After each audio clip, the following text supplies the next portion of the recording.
Patting the edge of the guitar bench, getting the guitar sort of locked down so that it's not going to move on you. That's kind of the key.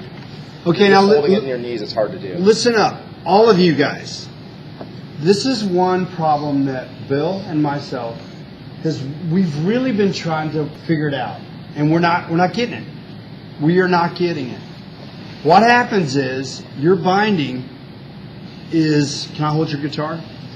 Your binding is getting really thin right around here, and I think there's a couple of reasons. One is I think that is exactly what Jason said, is that the routing, because it's not in line with the sides, kind of gets off. That's one thing. The other thing I think that happens to us is that maybe we are leaving too much glue on our binding when we are gluing it. So we're scraping to get that glue off, and we're not noticing that our binding is getting too thin. I think the number one thing to stop this from happening is for you to be cognizant that, wow, I can't overdo it here. And when there's a problem, instead of just scraping, come to me, Bill, or one of these guys, and say, hey, what do you think we should do here? You know what I'm saying? Is that? I think that's really fair to say. I think flexing that scraper so that the edge of the scraper is curving up away from that rather than allowing it to tip and thin the binding out is also going to be helpful. And realizing that as you're applying the glue, especially if you're working with super glue, if you've got excess, take like a paper towel. I'm not talking one of those brown, real thin ones you use for drying your hands, but a real paper towel. Wipe up the excess, something absorbent. Piece of cotton rag from the finishing department. Wipe up that excess glue before you put the tape on. And that will not only help push the binding into place and push all the extra glue out of place, which in turn makes your binding tighter, but it'll also prevent all that glue from drying on the side of the instrument, requiring you to go in and do a lot of heavy scraping, which can then thin out the binding. Do you think it's important for them to know how to sharpen the scrapers? I think it's a really good life skill if you're going to go on and continue to do woodworking either as a hobby or professionally. Certainly learning how to sharpen tools is a very critical, sort of basic element in being able to do efficient work. And so sharpening a scraper is a good thing. We could do a demo on that today, or if you guys want to dive into class, I'll leave that to you, Tony. I think what I'd really like is for you to sit down and show us how to scrape. If anybody has a guitar that has the tape pulled and is ready for scraping, I can do it. Chloe's going to grab hers, and okay. Can we grab a stool maybe?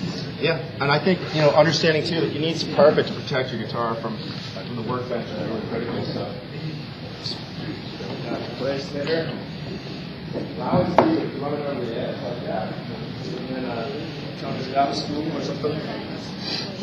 Here you go. And that's straight out.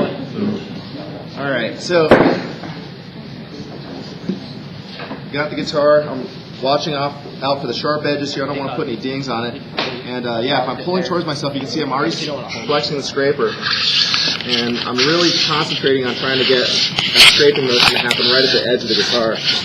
Now here I've already got some washboard here, and just like a road grader on the road, they're not taking the blade of the road grader straight across the road to get rid of the washboards. They're putting it on, skewing the blade, so it's riding over several of the waveforms simultaneously, and that allows you to knock those standing waves down. So all this chatter that's forming right here, that's a real easy way to get really thin binding. So by skewing the blade on the diagonal, on the bias, I can then knock that chatter down.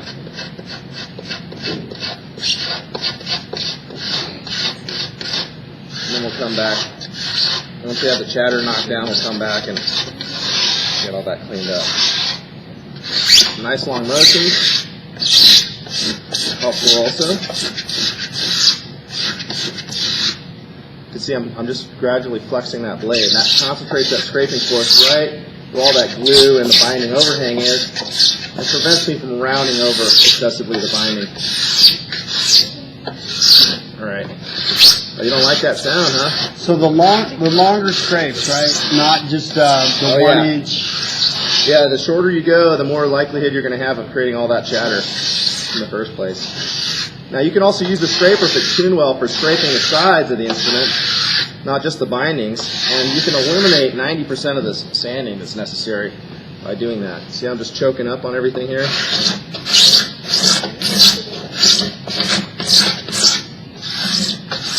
Yeah, there's a lot of glue on the sides. I can smell it when I'm scraping it. The glue is releasing a lot of methyl ethyl ketone, which is the solvent in it, and I can smell that. So there's undried glue essentially. And again, I'm skewing the blade to ride over all the chattery washboard that is created by the dry glue on the side of the instrument. You said that's undried glue. How long? Well, it's mostly dried. What you can see here is that the binding is getting kind of spongy and marshmallowy. There's a lot of glue that was left over that wasn't wiped off the side, and as a result, the solvent in the glue has dissolved into the binding, and the binding's become porous, spongy. If you were to just sand this flush, eventually the solvent will evaporate back out of the binding and it's going to shrink. You're going to have kind of like a recess area on the binding. So really the best thing here is to let that dry for another day or two. So anytime you have like big globes, big globs of glue all over the side of the guitar, you really just want to wipe that up before you put the tape on. Even if you've tacked it in place with tape, just go back and wipe up all that excess. Okay, on the top of the guitar, a little different technique. I'll use the corner of my rib cage to pin the guitar down, and I can just lean over it, and I'll just scrape right across there. You want to be real careful in the end grain areas here and there that you don't tear the guitar up, because it's very easy to overdo it and create lots of tear out, which you're going to have to go after the sandpaper and sand real aggressively.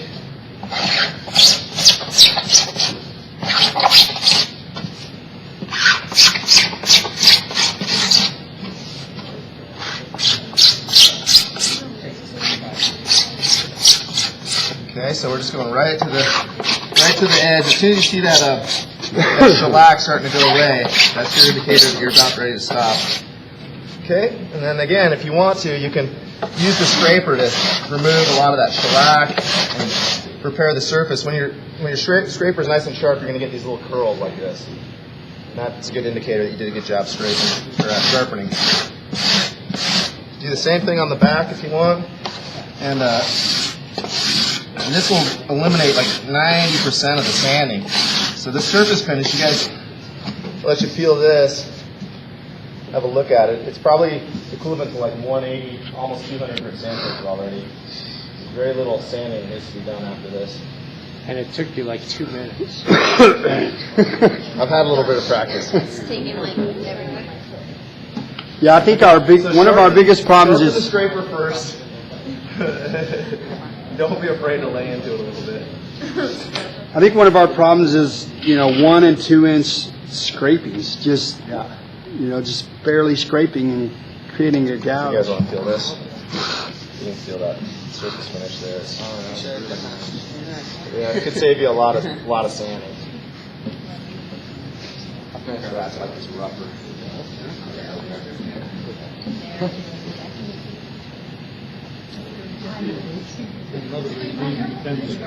Yeah. Oh yeah, that's a really good point, Mark. Point out if you